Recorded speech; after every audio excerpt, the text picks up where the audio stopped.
What's the 4% rule? What's better, Roth or traditional? And an internet commenter accuses me of being an index fund salesman. You'll hear about it right now. Get to the bag. Welcome back to the Personal Finance Club show. How's it going, Jen? Fantastic. How are you, Jer? Great. Do you own any Bitcoin? I don't. You don't? Have you ever No. been messaged by scammers on the internet? Oh, yeah, for sure. Like a lot, right? Yeah. And so I want to tell a story that I literally have never told. I told to like some close personal friends in very private settings, but has never been public before. And the reason it's never been public is because it involves some illicit activity on my behalf. And so I guess I'll premise this whole story with saying, maybe this is fictionalized. Maybe it didn't happen. Maybe any activities that I did that might be illegal is just a story I'm telling you, not true. And if they are true, I think as a listener, you might understand why I did it. But it's about scammers in Bitcoin. And so this was back in 2019. So this was 6 years ago. On Instagram, there's just this like wave of scammers who would message you and basically try to convince you to send them Bitcoin. And, they wouldn't say, send me Bitcoin. They'd say, I'm a crypto investor or I'm a Forex investor and I'm going to invest your money. And I don't know why they targeted me. I think that they were just kind of like randomly going after people's accounts who they found. But they basically would pretend to be this expert investor, show you these like fictitious returns. They might even direct you to a real website that they made that looks like an investment website. And then through the website, you at the end of the day, what happens is you send Bitcoin to them and then they disappear. And it's like impossible to track and all that. And so I had a kind of a tradition of messing with them. I would just play along, play dumb, joke with them, make them jump through stupid hoops to, try to keep the scam going and pretend to be an idiot, whatever it was. But invariably, at some point, they would say, okay, send me the money. And then I would say, okay, I sent it or whatever. And then it would end because they'd say I didn't get it. And then they would figure out that I was just messing with them. And I'd also like to mention that I've learned more about scammers since then. I know a lot of them aren't like inherently evil people themselves. They're like maybe trafficked people or disadvantaged people who are being forced into this labor by, some even especially more evil people. And I also think the scams have shifted over time and it's more AI. But I think at the time, it was like actually a lot of like young people, not in the US, who were just trying to like steal money from Americans through this method. And I didn't like that. No matter what sob story you gave them, if you said, I'm a single mom and this means the whole world to me or whatever, I'm sick, I'm dying, they would still just steal your money. So I felt very little sympathy for them from my perspective, at least. So anyway, one such day, I was messing with one of these scammers and I kind of got to the end of the rope and I said, okay, I'll send you the money. And I was like, I don't know what to do here because I'm not going to send him the money. I was on a drive and I remember having this epiphany where I said, wait a minute, I think I can steal money from this scammer. And I have certain skills, like that Taken movie where it's Liam Liam Neeson's. Yeah. He's like, has certain skills. I have certain skills too. They're much nerdier skills. Mhm. The two skills that I have are like deep knowledge of personal finance, deep knowledge of product design, and pretty solid graphic design skills. And so what I decided to do was tell him that I sent the money. But what happened is when I sent the money using Coinbase, which is the the website where I keep my crypto. I have very little, by the way, like 10 grand or so. I'm going to tell him that Coinbase blocked the outgoing sending of Bitcoin. And what I did is I went to Photoshop and took a screenshot of Bitcoin, created a new dialogue that does not exist in Bitcoin that says this sending of Bitcoin has been blocked due to suspected fraudulent activity. You can't send this Bitcoin address unless they send you money first, proving that they're a trusted wallet. Oh no, Jeremy. And it's literally, the funny thing is it's the exact same scam that they run. They say, oh, you've got a different scam. Like, oh, the Nigerian prince has like a $6 million thing. You just have to send them $1,000 to release the money. So like, it's the exact same scam. It's like, you have to send me money to release the money. And, they're asking for like $5 grand or something like that. So I said, okay, I think it was $25 actually. So I said, okay, you have to give like 0.5% of what you're asking for. And I looked very professional. Like I said, my product design, my graphic design, my finance knowledge, it looked like it was like a real screenshot from Coinbase. And then I took my grainy cell phone in bad lighting, crooked, and took a picture of the screen as though I didn't know how to take an actual screenshot of a screen, then sent it to him. And, he pushed back. He's like, what is this? I'm like, let me try a different address, yada, yada, yada. And I kept, creating screenshots as necessary. And then lo and behold, this guy, he thought $5,000 was coming his way if he just had to like release.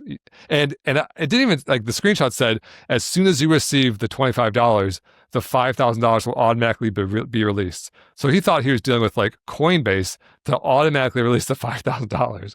And so on this day, I get a little ding on my phone, a little bit of Bitcoin comes my way. I've successfully stolen money from a scammer. And then I did it again to another one. And it was like $25 or so each time. I actually looked it up right before this episode to fact check myself. Or maybe this whole thing's fictionalized. I plead the fifth if anyone ever asked me to, testify against myself. But that was back in 2019. Bitcoin's up 10x since then. So I think I now have about $550 that was sent from scammers back in 2019. Why would you make me an accomplice in this crime? This is crazy. You're not an accomplice. You can turn me in. I think, what's the statute of limitations on overseas Bitcoin theft? I feel like this is probably one of the more. And this is of someone who is trying to steal from single mothers, dying people, cancer patients. No sob story you gave would stop them from stealing money. I think that, and frankly, like, I partially did it for entertainment, not to make money. It wasn't that much money. It still isn't, but I did to like disincentivize them from stealing, right? They're the jerks. They're the jerks that are going and stealing from people all the time as a living. Like, if they realize there's people out there wasting their time and fighting back, maybe they'll not do that, So that's what next time, just block, hang up. Like, come on. You're no fun, Jen. Yeah, well, I'm not a criminal. My CPA at some point, he's like, where did that money come from? Because you have to account for your crypto like gains and losses. And I was like, that was a gift from a friend. Screaming. Okay, well, I would like to quickly move on to our next segment and get out of this murky territory. Explain it like I'm 5. Explain it like I'm 5 has nothing to do with stealing crypto. It's a much more lighthearted topic. What are we covering today, Jen? Okay, so you teach people how to invest successfully. So let's say they do everything you told them to. They've got all this money in investments and they're ready to retire. Let's hear today's question from our guest star, Mateo. What is the 4% rule? Thank you, Mateo. What is the 4% rule? If you don't know, Mateo is my 4-year-old. He's adorable. He's not 5, so I'm not sure this answer will make sense to him. But I did meet someone recently. Jen and I were at an event in LA, and a young woman came up to me. It feels weird to even call her a woman. She was like 18 or 19 girl, teen. And she said, I've been working my whole life and I don't want to work forever. And I did the old person thing, like, oh my gosh, your life hasn't even started, yada, yada. But, to her credit, she was working hard. She'd been working from 13. She was making a lot of money now as an influencer, which is what 19-year-olds do in LA, I guess. And what she's really asking is like, I have income. I don't want to be doing this forever. Like, can I live off of this somehow? And the answer is yes. And that's what the 4% rule is. And the 4% rule says, hey, if you take all this money, this savings from your income over the years, you're saving, investing. If that bank of investments grows big enough, you can take 4% of the starting amount. Let's say your investments grow to $1 million. 4% of that is $40,000. That means you can take $40,000 out every single year, even increasing it for inflation, and never really risk that $1 million running out. So you have $40,000 of infinite free income. And that's with $1 million. If you can live off of $40,000, that means $1 million is your number. If you need $80,000, then $2 million. If you need $100,000, $2.5 million, whatever it is. But the 4% rule is basically looking at the historical volatility inflation, dividends, growth of stocks and bonds, and figuring out how much can you safely pull from it every year. I like to think of the extremes. 1% would be too low. That's too safe because you could put 1% in a savings account and it would last 100 years, right? Even with some interest longer than that. So that's too conservative. No one's going to live 100 years past the time that they acquire this amount of money. So 1% is too low. 10%, which is the historical growth of the stock market, maybe that might make sense, except for if you start taking out 10% per year and then you have a bad few years of the stock market, you could get into a situation where you've taken out too much and then the original nest egg does deplete and then you're back into a bad situation. And so 4% kind of matches the gut check. It's somewhere between 1 too low, 10 too high. And then this thing called the Trinity study, which looked at, all these different decades and historical growth and volatility and yada, yada, yada, basically came across 4%. Now the authors of the Trinity study are even saying that's a little bit too conservative. It's more like 4.5 or 4.6%. But, if the younger you are, the more reason you might not want to be pushing it because maybe the future isn't going to pan out like the past has. And so the 4% rule is a perfectly good rule of thumb to say, hey, this is when I can officially FIRE. Financial independence, retire early, FIRE. This is when I can live off my investments forever. So to that 19-year-old who said, hey, I don't want to work forever, you don't have to. You can get to a point where you're nest egg. If you keep saving, she was actually making a lot of money per month. She was living below her means. No names, no specifics, but she was putting away a lot, but just basically putting into a savings account. If you put into investment accounts, then you can live off the growth. And another cool thing that investments do is dividends. So right now, if you buy a total US stock market index fund, like VTI, it's paying about a 2% per year dividend. That means without selling any shares, it just is creating cash deposited automatically to your bank account. And so that's 2% of your 4% right there. And the other 2%, you just sell a few of the shares and the remainder of the shares will go up in value enough to never actually deplete.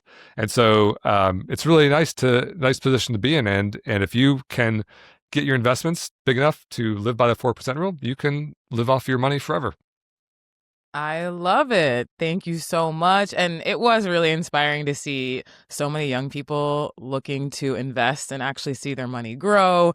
We were kind of expecting to be hanging out with a bunch of influencers who were just worried about buying Lamborghinis and Birkin bags, but they really wanted to know. They were curious. They also wanted to hang out with Jeremy, make videos with him. So it was fun and inspiring at the same time. So it was a small crowd though, so maybe the Lamborghini salesman who's coming next week will have a packed audience, and we had the spattering of money-wise young investors who showed up. Yeah, maybe. Okay, Mateo, I hope that answers your question. Thank you again for calling in. Let's move on to our next segment. Money. Can I ask a dumb one? Are you asking a dumb question? Are you asking a dumb person? We may never know, but let's ask this one.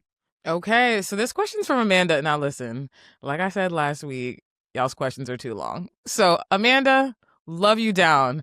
We cut your question by it's a quarter of your original question. We answered your first one. We're going to try to answer your first one.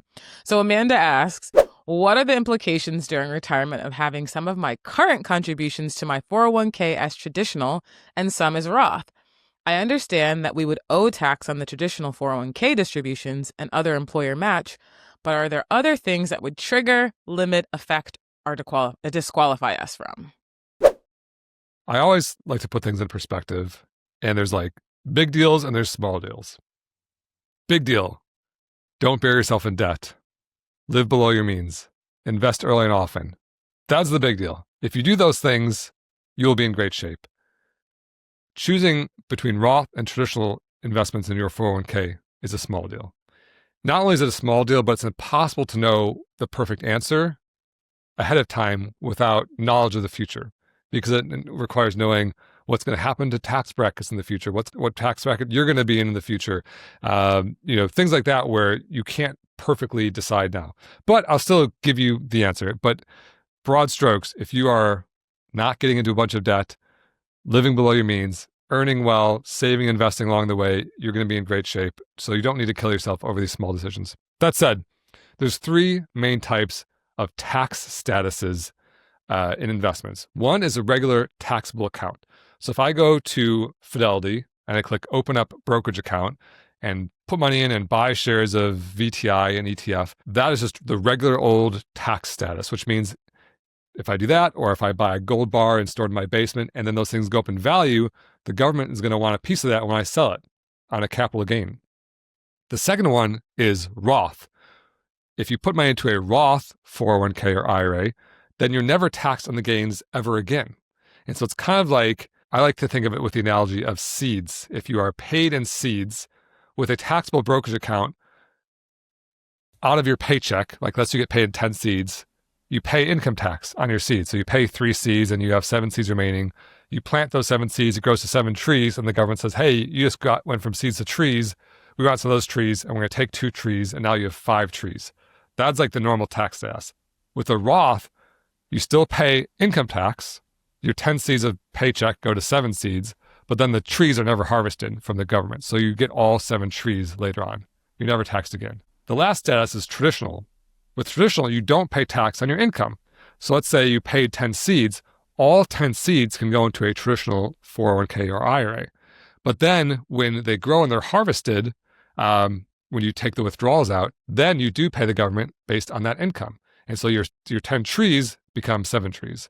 And so it's like Roth, 7 trees, traditional, 7 trees, taxable brokerage account, 5 trees.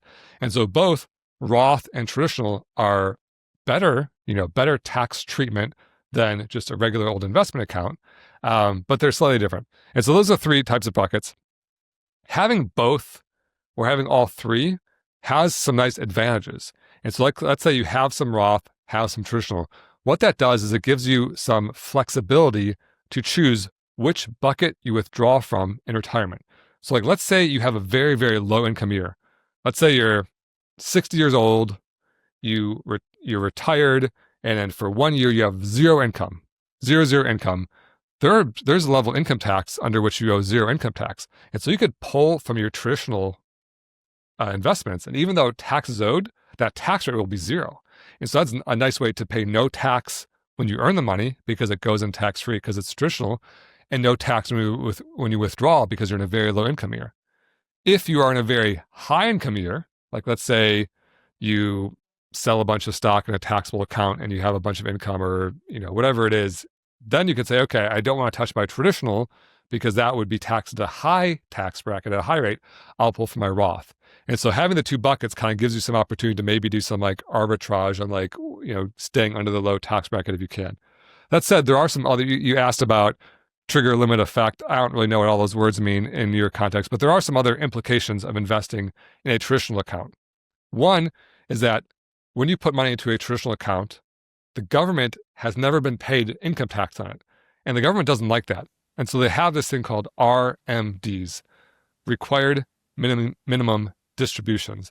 That means at age 73, they force you to start taking money out. And so that could be a negative impact because let's say you're in a high tax bracket because you still are killing it in your 70s.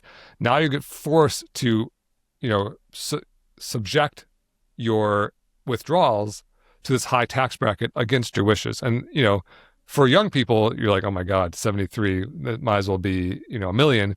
But my parents are in that age range and they're very concerned about their RMDs, right? That's something that becomes a big deal when you're that age. Another thing is Social Security. After a certain age, when you start taking Social Security, that Social Security may be taxable if you have enough other income.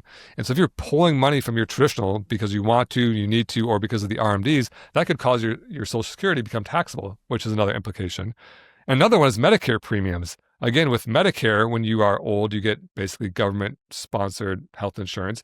You have to pay more for that, and it gets complex beyond the scope of this podcast if you have a lot of other income. And so basically, if you put all your money into traditional to lower your tax burden while you're working, you might be increasing your tax burden later due to these reasons: RMDs, Social Security, Medicare premiums. All that said, is it's still not that huge of a deal because you don't, they're both preferred to taxable brokerage account. You don't know which one's going to be better. I think there's lots of reasons to like Roth. Jen, me, and Vivi and Shane, all the PFC employees, we all do Roth contributions because we want to never ever pay tax again, and it kind of insulates you from all future tax hikes. Let's say Social Security is going insolvent, and then they want to come after high income earners. that Roth is protected. Who knows? I mean, there could be World War III and they could just drain our accounts or something. I don't know. But based on the stability of the government as we hope it continues to exist, Roth is protected from future tax hikes. All that said is there's a calculator. If you Google Nectarine calculator, Nectarine is our flat fee financial advice marketplace. We can find a flat fee financial advisor, and we have some cool calculators on there. So if you Google Nectarine calculator, there's an advanced retirement calculator that lets you put in Roth, traditional, and taxable contributions. And then you can see how it affects your likelihood of a successful retirement, how it affects your total growth of investments, how it affects your income in retirement. And so it's nice to play with those numbers. And I think you'll probably see it's not going to make or break you, but for sure, you are going to pay tax on traditional when you pull it out. And more generally speaking, we're talking about Nectarine. Amanda, you asked a very complex question. And when I saw this, I was like, Jen, this is a lot for a podcast, and I've been yapping a lot on your question already. It's probably worth sitting down with a financial advisor. And, Nectarine, like I said, is flat fee financial advisors. So these are advisors who don't sell any products, don't earn commissions, and don't charge you a percent of your assets. Instead, you just pay them by the hour or by the project, which is my preferred way to hire a financial advisor. I always have been pitching this to people for years. This is how you should pay financial advisors. They always said, how do I find one of those? I always said, I don't know, because I can't find them myself. And so that's why we built Nectarine. So we have a great resource for that. So that's my answer, Amanda. Jen, how long-winded was that? I'm always trying to become less long-winded, and it's not going well. Listen, for once, I'm blaming Amanda. Like we really, you tried. You know what I'm saying? And I feel like maybe she needs to go check out Nectarine. But hopefully, we got a little bit into her question, and she can take it from here. So good job. Let's get into our next segment. Scroll Patrol. Scroll Patrol. All right, Jeremy, I am scared. I feel like you might be mad at me for picking this one, but I did it on purpose. And maybe once you open it, you'll see why. And hopefully you'll either be mad at me for picking it or you'll feel vindicated when you can refute it. As a reminder, Jen has seen this before. I'm giving my honest, authentic reaction to watching this for the first time, and I'm clicking play now. Here's exactly why the 4% rule doesn't work. Number one, it's based on past returns, not future needs. Nostalgia is not a retirement strategy. Number two, it assumes no major life changes, like, say, divorce, illness, or moving to Vermont to raise goats. And number three, it doesn't account for your actual spending patterns. It's just a theoretical model built in the 90s based on worst case scenarios. It's not a rule. It's definitely not a plan. It's a guess, just like everything else in life that we pretend to know and don't. And if any of this is helpful, check out the episode of the podcast where I analyze the 4% rule and all of its nuance and glory. Okay, so that was Tyler. I know him. He's a good guy. He's a good content creator. He's putting out good stuff. And, he's saying, it's kind of funny in this episode about the 4% rule, he's saying it's not a good rule. And I think all three of his arguments there basically boil down to, we don't know the future. And he's right. We don't. He could have said argument number 4, an asteroid could hit the Earth tomorrow and blow Earth into smithereens. And where's your 4% rule now? And of course that's true. We can all, we can make that argument about literally anything in life. And of course, it's true that this is based on history because we can't base it on the future because no one knows the future. So we do the best we can. But like I said, I think it passes the sniff test for me, which is 1% is too low, 10% is too high, looking at historical inflation, volatility, growth of the market, bond returns. That's where you come with 4%. Is it guarantee? No way. Is it an entire financial plan? Yeah, probably not. He said it doesn't account for changes in your spending patterns. True. But you know what people say when I ask them how much money they're going to spend in retirement? They say, I have no idea. Of course you don't know. And so I actually have a problem with, and even Amanda, God bless her, from our previous segment, I kind of have a problem with people being overly specific about projections. Like, oh, I'm going to put $1 extra in Roth, or I'm going to make it a 3.98% rule or 4.03% rule. That's not going to happen. None of that's going to happen.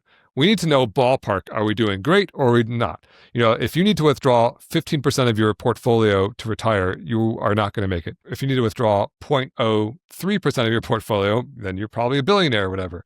If you're around 4%, then you're probably pretty close, and, no guarantees, but it's not a bad starting point. And so, I grade these scroll patrols from an A to an F. A is like A plus PFC, great advice. F is like bad advice. I give this like a B. I think it's a little bit kind of like just throwing a wrench in things when, introducing complexity when it doesn't actually benefit the individual. But for sure, like I said to Amanda in the last episode, like if you're eyeing early retirement and really want a more detailed look at tax statuses, withdrawals, which accounts, how to get to accounts before you're 59 and a half, things like that, you're probably gonna have to go beyond the 4% rule. If you're in your 20s or 30s and you have 10 or 15 years of working at least left, you got a target. Keep going, and you don't really need to get any more specific than that for now. So that's what I say. I give it a B, Tyler. Okay, shout out Tyler. Taking it easy. I actually do want some. I mean, I think that's actually pretty good advice. It's a B. I want some really good advice. I shouldn't be like, I don't want to. I feel like we need to protect the scientific integrity of Scroll Patrol. But if you find some really good advice, I think that's, this isn't just like Jeremy Trash's internet advice. I think maybe it's me giving him A. Maybe this is great advice. Maybe it's bad advice. We'll see what the next one is. We love it. Send in if you see any advice you want us to review or Jeremy to blind review, then send it to podcast@personalfinanceclub.com. All right, let's get into our last segment of the episode. Money. Jeremy had time today. You recently made an Instagram post titled, "You Will Never Meet an Index Fund Salesman." And you had one comment that said, "Half the personal finance world dedicates their lives to selling index funds with posts like these." Jeremy, thoughts?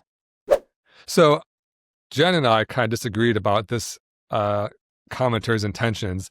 I think that he was actually saying that in a positive way, which is the personal finance community has the best interest in heart of their audience, and they're doing what they think is the right thing.